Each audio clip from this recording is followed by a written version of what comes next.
เอามาเราสู่จู้กับพี่น้องศรัทธาญาติโยมทั้งหลายได้ฟังกันวันนี้ก็ไปปะกันเด้อ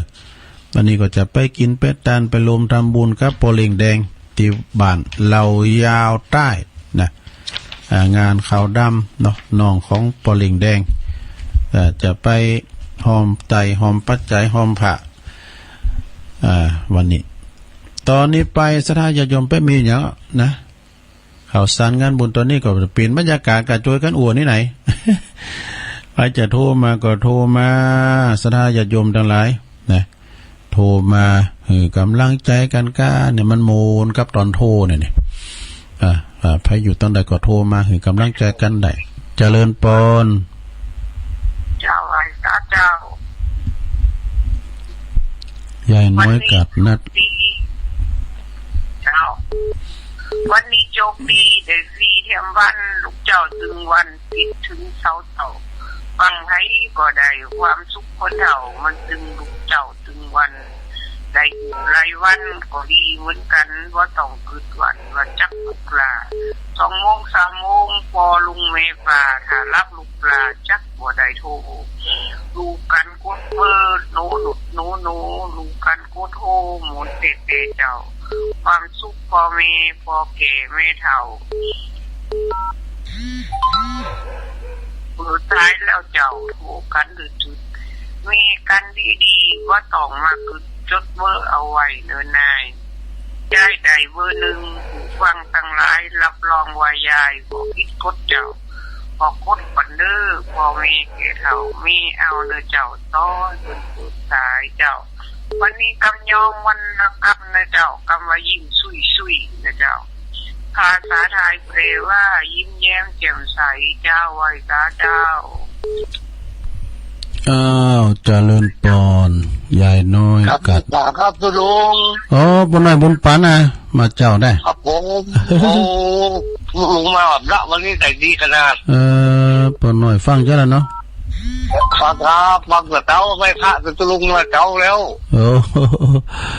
แต่ว่าไปโทรหาตุลุงสักคำเอาส่งแม่ไปกาดไปกาดเนาะวันนี้ตุลุงมากันดีใหญ่ตุพระองค์ได้ละก็ดีใจเหมือนกันหมดอ่ะแม่น่ะฟังกูตุ้นกูองค์นะกะเขาก็กำได้ออกเขาก็ฟังเป็นกูตุ้นกูองค์ก็เป็นกำลังใจคือทุกองค์เลยครับขอบคุณปหน่อยบุญปันมโนครครับผมจากเสาหินเมืองฝางอันนี้ก็เป็นผู้ฟังอาวุโสเฮาเนาะกำลังใจเจริญปนไว้จากเจ้าตุลุงแม่สีทรน้องโบใส่ปราการเจ้า ฝนหยุดตกแล้วเนาะไม่ฝนแล้วเย็นแล้วเดี๋ยวเนี่ยเริ่มหนาวมากนี่เขาเจ้าตั้งปุ่นนี่จะหนาวเลยนะตั้งเฮานี่หนาวนะจ้ะตั้งปุ่นบอกให้หนาวตัวเนาะเพราะหนาวแต่ละแต่มันไม่ได้เปิดพัดลมนะเดี๋ยวเนี่ยตั้งเทอ่ะการนี้การมันฝุ่นย่างกับถ้าได้เริ่มหนาวอ่ะเด้อเจ้าการงานนักขนาดแท้ตั้งปุ่นอ่ะเดี๋ยวนี้มันเพราะลายแล้วไปมันเสี่ยงเดินยีปิงเนี่ยนะมันเสี่ยงอันกระถินแล้วหรอเดี๋ยวนี้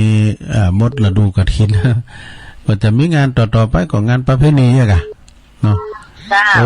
แต่กันแน่วันที่7ที่8ดูน่ะต่างทำโรงเดี๋ยวลุงสิครับต่างทำโรงที่วัดโค้งขาวที่เป็นเหล็กเป็นฝากมาเนี่ยแต่7-8พฤศจิกาต่างทำโรงน้ำอุ่นถึงวันนี้นะสันน้ำอุ่นถึงวันนี้นะมันดีนะบอกมันวัดได้เอาใกล้หรอแต่กะอันเพราะว่ายาแก้ได้ทุกโรคนะน้ำอุ่นนี่นะ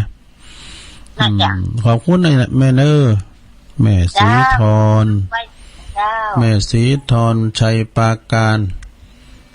เข้ามาใหม่เนอะ7-8พฤศจิกาเนอะต่างทำโรงที่วัดโค้งขาวตุปีเล็กฝากประกาศมาสักเตียงปลายนี่ก็พระอาจารย์เอาหลักสาธุอาจารย์นั่นหลักว่าจะไปเตะเนอะเตะทำตุจกน้องเบี้ยวมีอย่างไว้สาครับวันนี้วันตั้งแต่ตี 1เกินแล้วนะครับวันนี้ ที่ฟังตัวลุงตั้งแต่ปีหนึ่งก็เป็นกำลังใจคือตัวลุงนักๆเลยนะครับผมขอบคุณน้องเบลเนอร์ผู้สื่อข่าวของเราอันนี้เปิ้นโทรมาตั้งเมื่อก่อนหน้าในละกรรมนะแปลว่าดังแล้วอีกอะเจริญปอนว่าสาเจ้าจะลุงแม่พินนะเจ้าแม่พินดอนใจประเดชเจ้าฟังอย่างนี้เจ้าฟังชัดเจนเลยเนาะชัดเจนดีเจ้าไม่ฟังคืนไหนเนี่ย104อะ104เจ้าชัดเจนดีกะขอบคุณเนอะแม่พินเนอะแม่พินกำลังใจเนอะขอบคุณรักษาเจ้าแม่พินแม่โนนเขาได้บนปีกับน้องดอกนะเจริญปอนสวัสดีอยู่เนาะแม่อยู่ไหนแม่ปากข้านะปากข้าเนาะถ้ามีโอกาสที่ลุงว่าจะกี่วันที่8เลยนะไปทำบุญน่ะวันที่8นี่เปิ้นจะสืบชะตาแล้วก็ตาลโฮงหลวงพ่อยายว่าจะอุ่นยังไม่แซงอย่าจนไปอย่างพวกนี้เนาะดีกะฟังจะเจ้าล่ะแม่อยู่ปากข้าเนาะปากข้าไปก็จะขอเมารถไปส่งลองพอกันเนาะมันไกลอยู่ด้วยไหมพี่ยังมันไกลอยู่ขอบคุณเนอะลืมถามจื่อป่ะเนาะลืมจื่อมันแม่ปากข้าในปัจจุบันเดียวกับแม่แสงเนาะแม่แสงนี่เป็นเคยมากับหลานเพิ่นเจริญปอนนมัสการเจ้ายายพรเนี่ยค่ะแน่ยายพรเนี่ยการว่า05นี่มันพิษอะไรหรอยายพรล่องวัวแดงสันกำแพงเชียงใหม่นี่นะเอาบอกเบอร์กำได้บอกแล้วเนี่ย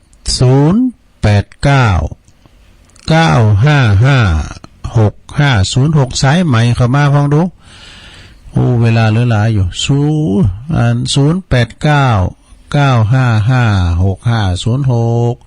เข้ามาใหม่เนื้อยายพรเจริญปอนอย่างวะยายพรนะติดแล้วเหรอยายพรติดแล้วเลยว่าไปเขาจะว่าเว้ยกะยายพรว่าเว้ยมีหยังว่ามาวันนี้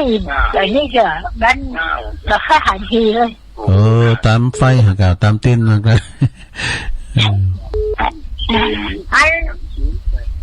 มันไม่ได้ไม่เชื่อ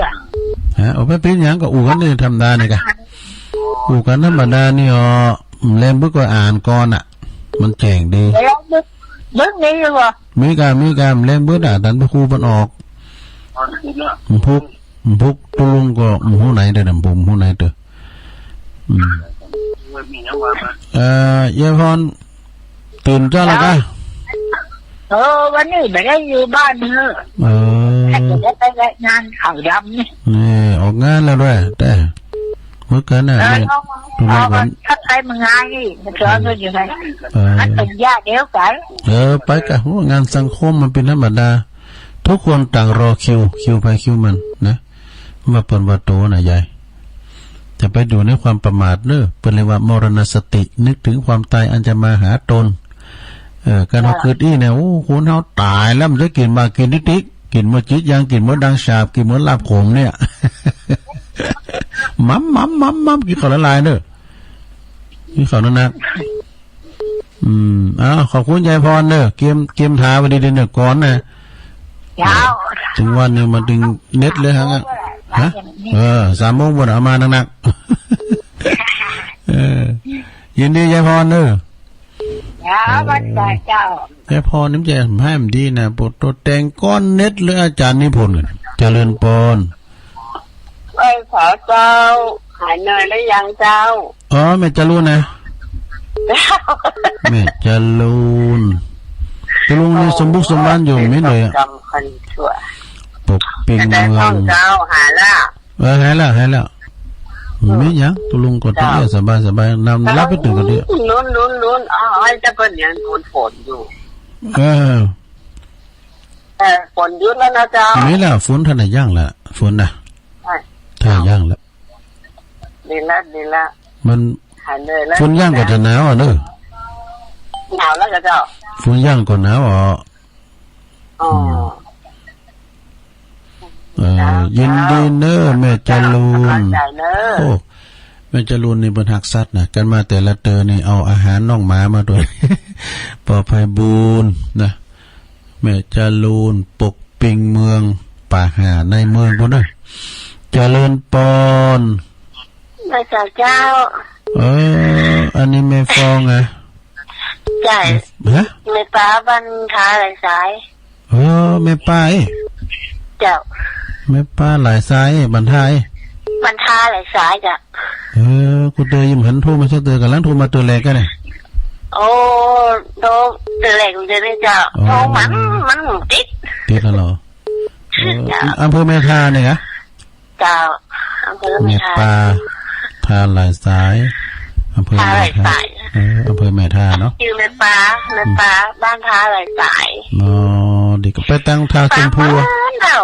มันโทรมาติดอ่ะติดแล้วฟังไปตลอดกันถ้า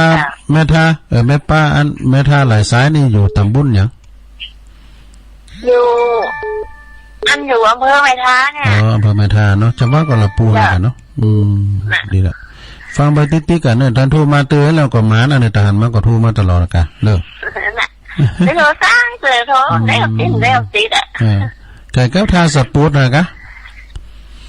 เจ้ามาตั้งเนี่ยโรงพยาบาลไม่ทาโรงพยาบาลเนี่ยไปตั้งทาสลาก็ได้เนาะรายสายแล้วเรื่องเรือก็อันตั้งอันเนี่ยไปตั้งเนี่ยทาขุมเงินอย่างมันเนี่ยกันทาขุมเงินก็ทาหวยเดือก็ทาจำตาเหินก็ทาอย่างเหมือนนั้นทุกคนเคยไปหมดไปเขาจำเขาปริวัติมื้อแล้วนะตั้งมาตอนนั้นเข้าสู่วงการใหม่ๆโคสก้าใหม่ๆไปหมดอ่ะก่อนจะหมูไม่บุญหรอกไปพระบุญทาชมพูไปเรียนด็อกเตอร์2พลิกดวงหมดนะขนาดลงที่โรงพยาบาลไม่ทานี่ค่ะลงมาทาดันใจแล้วก็ทาไหลสายถ้านั้นก่อนจะให้มันที่ในโรงพยาบาลน่ะทุกลุงเคยเข่าแล้วนั่นน่ะก็ขอบคุณแม่ปลาเนี่ยดินเดียเนี่ยเดียโทรมาครั้งแรกเนาะสาธุพวกโทรมาดำเลยแม่ปลาโลนะแม่ปลาหลายสายทาหลายสายเฮาด้วยว่าหลายสายหลายแม่สายปุก้าตาขี้เล็กปุก้าเอ็มใจเนาะแม่ปลานี่อยู่ท่าหลายสายเนี่ยอยู่เนี่ยนู้อำเภอแม่ทาเนี่ยเนาะขอบคุณแม่ปลาเด้อแม่ปลาเจริญปอนแล้วแม่บุพาน่ะโอ้พี่น้องเมืองฟางมาแล้วแม่บุพาต้นซ่านเนาะต้นซ่านฟางแม่ศูนย์เนาะตำบลแม่ศูนย์เนาะตำบลแม่ศูนย์ตำบลแม่ศูนย์ได้ฟังเจ้าขอบคุณแม่เนอร์แม่บัวพัดเนาะกำลังใจทุกทงขอบคุณพุทโธวันนี้ปอหน่อยบุญปันก็มาแล้วเมืองฝางนะปอหน่อยบุญปันแม่บัวพัดเมืองฝางมา2สายแล้วเนอะนะชัยประการก็มาแล้วน้องโบชัยประการแม่สีทอนย่างแม่อายเนี่ยหลังการแม่สาวเจ้านะแม่อันนั้นเขาแล้วเนี่ยตำบลห่างตามแม่ยังก็ปมอนเขาโทรมาเด้อตำบลก็มีเจ้าพี่น้องหลายนะคำหน้าทิ้นพันเขาเนี่ยหน้าตูมเขา โพสต์ไปตังปลงมนตรีเขาไม่ลองเขาน่ะไม่ลองก็ฟังอยู่แก่ไม่ลองไอ้มังกรเขามังกรไอ้ปีมุกดาต้องตุนไปมาทำงานอยู่หิมนี่ลูกที่ฟาร์มหมูนะไปขึ้นแมวให้ตุลุงโทรขอมาแถมสดาบริงนลงครับคุณทำเนอะแล้วก็สันห่างเห็นเนาะตุปีจ่าน้อยท่านฟังกันอยู่จ้าตุปีจ่าน้อยนะโพดตังไอหงโยนเขาปอบุญศรีย่านนาเขาหมดนี่กะปอลง ปลงสีมาเนาะปลงสีมาเขาก็นะแม่จงดีเขาแม่ปานีเขาโหหลายกะโทหนักกะลำดับแม่พันเขานี่หวยงูในเจริญปอนกับแม่สาตุลุงแม่บุญพินอันนี้นี่เด้อโรงพยาบาลลานนาทางลุงตุลุงตั้งแต่เจ้าแล้วเนอะนั่นนะก็ว่าใครออกมาจากนี่วันนี้ก็ธรรมดาเนี่ยนะเจ้าฟังตั้งแต่เจ้าแล้วเนอะตั้งแต่ตุลุงประกาศทำบนแล้วเนอะขอบคุณแม่บุญพินได้หลายเนาะกำลังใจนะเจ้าเฮาเฮาได้ฮู้จักกะเสียงก็เฮาก็ขายหันหน้าเปิ้นแต่เด้ออย่างแม่บุญพินเขาก้าอีน่ะบ่น้อยบุญปันเขานี่หันหมดแล้วอันนี้ไผเนี่ยมันหลังจากเป็นงานจิตอาสากะแม่จันโสมใครโหก็ฮู้จักอ่ะการรักษาเจ้านมัสการเจ้าโอ้น่ะบุญเราขวัญกันน่ะเราขวัญจันโสมมันนี่จักเจ้ามันนี่วันนี้มีเวลานับอยู่เนาะมีหลายกะเจ้าเป็นกันเป็นบรรยากาศเนาะงานบุญก็สิ้นสุดไปจะนักแล้วเนาะพุทโธวันนี่กะเมื่อเดินยีปิงนี่กะมันสิ้นสุดกันทอดกฐินน่ะเนาะเจ้าก็ทอดแต่ว่าไป3 ตีอ่ะไปได้2 ตีฝากไป3 ตีอ่ะ3 ตีอ่ะสุดท้ายโอ้รวยบุญงานบุญกฐินนี่อันนี้สงแห้งนะงานบุญกฐินนี่เจ้าอากาศดีแล้วเนาะเดี๋ยวนี้เนาะอันเริ่มหนาวยินมาพอนี่เฮาก็เย็นเมื่อกี้พอดีแล้วนะเพราะมันเย็นเกินอ่ะที่ฉันต้องแจ้กันหนาวมันนั้นหอมได้เปิดพัดลมนี่ก็ดีแล้วกะเจ้าพอดีเนาะพอดีเลยอากาศดีเจ้ามาก็กินน้ำร้อนเนี่ยอย่างน้ำร้อนนี่เป็นละมีโปรตีนเนี่ยสุขภาพแข็งแรงดีเนอะอย่างไม่จันสมเขานี่โตเป็นแข็งแรงดีกะขึ้นดอยพระธาตุคุ้นแจอันยังพระธาตุยังปูแช่ได้สบายเจ้าจิตอาสาเป็นอาสาเป็นอสมด้วยเนาะเจ้าอสมตัวดีละนะเดี๋ยวนี้เป็นพัฒนากันนะอสมกันนะโรคภัยนี่หรอตั้งแต่ความดันสูงความโรคเกาต์เบาหวานไขมันไขมันนอกไขมันในมีก็เฮาเนี่ยว่าไข่ลดละเลยก็กินข้าวเนี่ยมันมากินข้าวลำแล้วเลยเฮาไข่กินข้าวลำแล้วเนี่ยเลยตุยมั้ยกินแล้วข้าวลำไปได้เด้อก็มันโอ๊ตมันโอ๊ตเนี่ยมันลดไว้เพราะว่ามันลดได้เนี่ยมันหมดทั้งผักตุลุงก็ขึ้นดอยลดขึ้นดอยว่ามันเต้นจะว่ามันเต้นจะกรรมเฮามันสวดมนต์เผื่อจบมาประมือตอนนี้เป็นไรเปิดสปอตไลท์เพิ่นน่ะกะเปิดไฟเป็นงั้นเปิ้นเตี้ยวขึ้นได้สาธุยินดีเด้อมาสการเจ้าเปิ้นเป็นขาประจำแต่เป็นตัวแทนก่อนแล้วกันเนาะแม่จันสมเป็นตัวแทนอันตะไม่อายเจริญปอนเจ้าขอพรรษาเจ้าท่านลุงอันนี้ตัวแทนดังฝางแม่ปานีก็จะรับเรื่องตื่นแล้วกำลังตื่นมั้ยนี่กะเจ้ากำลังตื่นดีกะแต่ว่ามันเหนื่อยล้ำไปเนาะนั่นน่ะ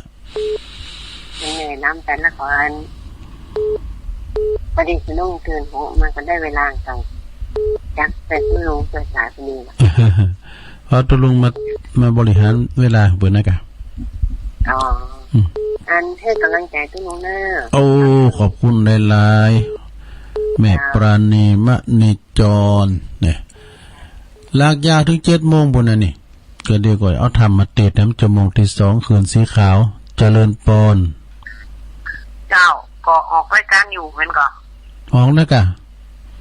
ก่อนอันมันเพลงมันเต้นแล้วเดี๋ยวไรได้จ้าขนาดนี้นี่กันเลย4 โมงแล้วถึงเอาละไปถึงงานถึงวันนะมันถึงอันตุลุงฟังทั้งเปิ่นก็อันน่ะฟังไปครูอยู่ดีๆเป็นเพลงไปว่ะก็น่าอย่างนั้นมันก็เกี่ยวกับระบบเพิ่นก็เพิ่นอาจจะตั้งอัตโนมัติเนาะมันอาจจะออกยากนะเด้อคนเฒ่าคนฟังกันนะเจ้าขอบคุณสารทุก ทุกสถานีนะเจ้าไว้สาเจ้าสาธุตุลุงก็ขอบคุณสถานีไปแล้วนะสถานีที่เปิดหับสัญญาณอ่ะน่านฟ้าเรดิโอเปิดหับ4 โมงอ่ะก็เดียวก็ไลฟ์นั้นมันเลย4 โมงมาแล้วพอได้5 โมงแล้วล่ะแต่ว่านั้นเปิ้นสมมุติว่าเปิ้นถวายเวลาตี 3 ถึง 4 โมงก็เดี๋ยวเปิ้นก็แตะสัญญาณไปเปิดตั้งระบบหรออย่างของประดมเนี่ยเนาะของประดมในเมื่อกลางวันแรงเบิ้นเนี่ยเปิ้นก็3 โมงถึง 4 โมงอ่ะกะเจริญพรกินข้าวไว้สาเจ้าแม่อยู่ไหนเป้าเจ้าฮะเวียงเป้าอ่ะแม่ยังไงจ้าแม่กันธนีเวียงเป้าเจ้ากันธนีรู้เนี่ยกันธนีเจ้าฟังเจ้าแล้วเจ้าดีแกเจ้าฟังเจ้าแล้วเนาะเจ้าฟังถึงเจ้ามาแล้วเจ้าขอบคุณแม่กันธนีหลายๆเนอะฟังกับแม่กันเจ้าฟังกับแม่นี่แล้วเจ้าสัตตุอยู่ใกล้ๆบ้านปนานสมมวนน่ะค่ะปนานสมมวนอ่ะวันนั้นเมื่อน่ะเปิ้นก็มาใช่ฮะที่ปักตั้งเจริญนี่นะเจ้าโอ้เจ้าบ่ได้ไปสักครั้งเป็นยังเปิ้นนั้นเพิ่นก็ออกรายการอยู่กันเดียวอ่ะปนานสมมวนก็เจ้าประจานอยู่แล้วเจ้าเนาะตอนนี้เปิ้นได้แมนมาตอนนี้ได้ได้แมนกะเปิ้นได้ออนไลน์มาแล้วนี่เพราะว่าเฮามีสถานีด้วยเปิ้นไปแปลงมันแล้วด้วยเปิ้นไปแปลงแอมมันเครื่องสูงมั้ยพุ่นน่ะเปิ้นไปเพิ่มวัดเองอ่ะแปลงจางเห็นแปลงหลายๆอันแล้วเนี่ยมันมีตัวสำรองอ่ะแต่มันมีตัวสำรองมันก็เป็นเนี่ยนะโอ้คนเฒ่าเปิ้นค่อยหาตั้งโซนตั้งใต้นี่มันได้ยินเลยนะที่เพิ่นเคยฟังก็ไม่ได้ฟังถึงป้าเขาก็ถามมันนี่ขอบคุณแม่กันธนีหลายๆเด้อเวงป่าเป้าบ้านไก่ของปีนั้นสอบโมนโอ้ประจานเนาะวันนั้นสอบโมนเนาะโทรเข้ามาแถมก็เดี๋ยวก็จะเข้ารายการใหม่แล้วกันเมืองฟางอยู่ที่เก่าแม่เจมอยู่ที่เก่ามีกาติเนียกะคืนใหญ่เท่านี้กันเนาะคืนของวัดฝายหินก็ตุ้นใหม่เปิดก็จะมาเข้าเอาก็อู่กันไปแต่ว่า5 โมงก็จะออนไลน์ไปปุ้นสำนักเป็น10 สถานีพุ่นแต่ตุลุงบ่ฮู้จักมันได้นะตั้งเวงป่าเป่ากาตั้งพะเยาเจียงไฮ้แปนานพุ่นน่ะแล้วก็ตั้งลำปางด้วยจากนั้นเพิ่นก็จะหับสัญญาณต่ออ่ะแล้วก็จะได้เข้ารายการใหม่เดี๋ยวทำมาวาเนาะทำเมืองมาวานะเป็นตัวจอยนะของตัวอุ้ยเอาทำมาวาพร้อมยังมาวาพองแต่ก็ยังแคว้นหน่อยมันก็ชั่วโมงเดียวชั่วโมงเดียวที่คืนสีขาวนะวัน5 โมงนะแล้ว6 โมงไปก็เปิ้นแตะสัญญาณกันก่อนหลาย6 โมงถึง 7 โมงก็เข้าแถมเอาจนครบ7 โมงเนาะว่าก่อนขึ้นแล้วนี่ก็ฝ้าไปบอกเน้นเวนพวกตุลุงได้นึ่งเข้าหน่อยกะลุกนึ่งเข้าหน่อยกะตุลุงจัดรายการเนี่ยแล้วก่อนไหลุงพลนะลุงพลมาแล้วลุงพลลุกล่ะเจ้าแล้วเดียกะโอ้โหชุลมุนวันนี้เนาะมาบริหารเต้นเลยล่ะครับเป็นไว้เต้นนะไม่อ่อนลุงพลไม่อ่อนวันนี้มันแป้งใดกะวันนี้แล้วกระทงแปลงกระทงอ่ะลุงเด็กอะแล้วกระทงเราเนี่ยดีแล้วเนาะฟังกันวันนี้ก็จะไปงานข้าวดำเหมือนกันนะบ่ายปุ้นเมืองบ้านเนี่ยเรายาวตัดดีกะฟังไปเนาะลุงพลแม่อ่อนอำเภอแม่อ่อนวันนี้จักต่อกะคนทุกลุงเนี่ยไม่ได้ออกชิ้นหัวออกห้าวเดี๋ยวเนี่ยอย่าเตะหมกตัดตอกดีๆเนอะมันมีแดดลุงวันนี้ก็มีกันว่าได้นี่แดดแหละแดดมันมีแดดยินดีลุงพลเนอะตกแต่วันแต่วันเนี่ยเนี่ยไม่ได้อ่ะแต่ก็มันแดดขอบคุณลุงพลเนอะ เอาฟังแต่ครับ โอ้ขอบคุณ ลุงพลเนี่ยเปิ้นโทรมาพี่ประจำแต่ว่าเปิ้นลำโทรมาหนาไม่เจริญปน ไว้แต่เจ้าตะลุงเดี๋ยวขอแถมรอบนั่นนะเจ้า อ๋อแม่สีทองหนูบินยังก็โทรมาแล้ว เอ้าแล้วก็อันบึดมาแบบเนี้ย บึดท่านพระครูมากะบึด อ๋อนึกว่าตะลุงมานี่เขาว่าวันนี้วัดหนองบัวที่เพิ่นตั้งทำหลวงแล้วจะไปวัดวันค่ำ อ๋อไปบินยังก็เปิ้นต่างวันนี้กะ เจ้าวันนี้วันค่ำแล้วก็หลังจากเลิกแล้วก็จะได้ไปทำบุญบ้านใหม่แล้วตะลุงจะว่าเนี่ยดักเกิดไปเนี่ย อ๋อวันนี้วันคำในเปิ้นติดน้ำติดทำกันเนาะที่วัด สาธุเจ้า วัดหยังก็โหมบอกแค่มาวัดอะไรก็ไม่รู้นะวัดของแม่สีทอหนึ่งแล้วนะใช้ประการเจริญปน ครับนมัสการท่านเจ้า โอ้มาแล้วสายบุญมาทีหลังปุ่นแฮะ โอ้เป็นยังเพิ่นมาพ่อมาจากสายใหม่มาบ้างกาอย่าเนาะเขานี่มันสายเก่าเจ้าเดิมเต็กปุ๊บกดปุ๊บติดปั๊บนี่แต่ที่ มันถึงได้คำเดียวได้ของผมนะกดคำเดียวมันถึงบุญตึงอาการลุง สำนักสงฆ์หอมบุญ นี่สันหอมบุญอย่างไรวัดหอมบุญสำนักสงฆ์หอมบุญบัดตึงอึ้งเลยนะที่เป็นน้ำยังบัดทุเรียนน่ะ มาอึ้งตึงเลยกัน นะมาอึ้งตึงว่าอึ้งตึงทุเรียนเทศเป็นห้องทุเรียนเทศหรือว่าเอาห้องหลุมเรียนใบมันเป็นหญ้านะใบมันอ่ะใบเป็นยากินเข้าคือเข้าเป็นบะเฮงก็เอาเก็บไปเลยมันต้องเก็บแล้วเป็นล้างสะอาดแล้วเป็นตากในห้องมีพัดลมเป่าแห้งแล้วใช้เครื่องอบคือมันเขียวหมดสีเดิมอ๋ออันกะอยู่ที่ตังระยองอะไรอย่างเนี้ยผมจำไม่ได้นะตังเมืองการตังระยองเนี่ยจะมีแป้งอยู่400ไร่อันนี้เปิดได้นะครับ GMP ส่งออกมีปูนที่ไหนได้หมดของเอาในใบเหลืองใบแก่ใบอ่อนหูดมาตากแดดระวังอันนั้นมันเล็งมาเสงมันจะตัวมาเนอะกินอย่างเป็นยุคเป็นยาต้องทำมันถูกวิธีนะครูบาการญาติพี่น้องเอาเดี๋ยวก่อนแล้วนะเนาะถูกเท่ากับเหมือนกันนะโอ้หันซ่อซื้อกันนี่เหมือนตึ้งมันมีอะลุงเพื่อจะเก็บเอาใบแก่ปั่นกลางที่มันออกเขียวเลยออกมันนะมันถึงอึ่งนี่นะใบมันนะแต่ว่าโนยมันนิ่มยังไงก็ได้แหนมันสุกหวานส้มๆอย่างลุงว่าคืออ่านได้อู้แล้วก็น้ำลายไหลนะเนาะมันสุ่มอร่อยนะสุ่มหวานส้มหวานน้ำดีเนาะรสชาติของนี่แล้วเป็นยาเนาะตุลุงกล้วยไต2 แกนไข่ลวก2 ฟองนี่แน่นอนเนอะมอที่ไหนคือแม่น้ำหลวงพ่อฉันได้กล้าไอ้นะมันจะฟื้นฟูสมองโยนว่านะแก้โรคอัลไซเมอร์ลืมหน้าลืมหลังเนอะอย่างเขากลัวลืมนะเนาะก็เสริมไปนะตุลุงเนาะครับร้านที่เขากำหนดไปยกชัดที่วัดประจันท่านคุณเจ้าอาจารย์มาเดืองมาครัวพิวัตรเนี่ยวันที่26 พฤศจิกายนเนี่ยเนาะครับวันที่26ครับ26รัฐเรียนโดยนักเกี่ยวนี่อันนั้นถ้าฟังสิ้นเดือนเนี่ยเราก็เม่นอันนี้เราเปิดได้ว่าสักวัน2 วันนี่ค่ะแล้วเราฟังข่าวกันเนาะ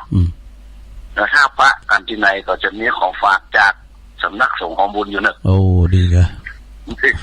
สบายใจแล้วก็นี่อนุโมทนาสาธุในการเทศเนอะโอ้ขอบคุณเลยล่ะสาธุสาธุโอโตหลวงพ่อมานิดถาวโลนะสำนักสงฆ์หอมบุญโอ้เปิ้นกำลังตอดผ่ากฐินว่าเหมือนกันเนาะฝนก็ย่างพอดีสนาญาติโยมต่างหลายฝนย่างก่อนเริ่มหนาวเด้อเนาะเริ่มเข้าฤดูหนาวแล้วก็จะเข้าฤดูเก็บเกี่ยวข้าวนะนี้เนาะฝนมันมาค้ำข้าวเพราะว่าฝนค้ำข้าวเนาะเป็นว่าเปิ้นต้องทำให้ดีดูอันใบเหมืองเติงเนี่ยมันโรคภัยไข้เจ็บเปิ้นมาเป็นยาสรรพคุณทางยาสมุนไพร เอาให้ได้อีกกันเน้อรอบแรกนี่นะโทนสายก็สายแรกยายน้อยกาดนัดเน้อสายที่2ก็ปอน้อยบุญปั่นมโนครจากเสาหินฝางขอบคุณปอน้อยให้กำลังใจสายที่3แม่สีทอนหนองบัวชัยปราการสายที่4ก็น้องเบี้ยวนักร้องอันนี้เป็นผู้ที่สื่อข่าวสายที่5ก็แม่พินดอนชัยป่าเดชเน้อสายที่6ก็ แม่เนาะป่าค่าลืมถามจื่อป่ะน่ะป่าค่าโดยสเก็ตบันเดียวกับแม่แสงเขาเนาะก็จะมากินมาตางก่อเจิญนะแม่เด้อป้าโจแม่แสงมา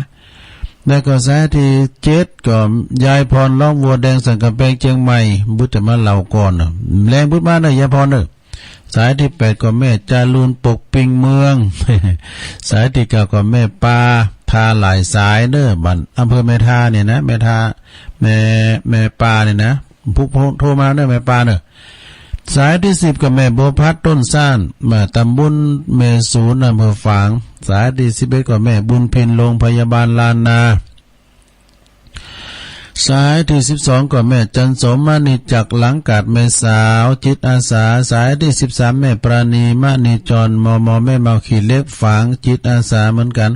สายที่14แม่น้อยรอบ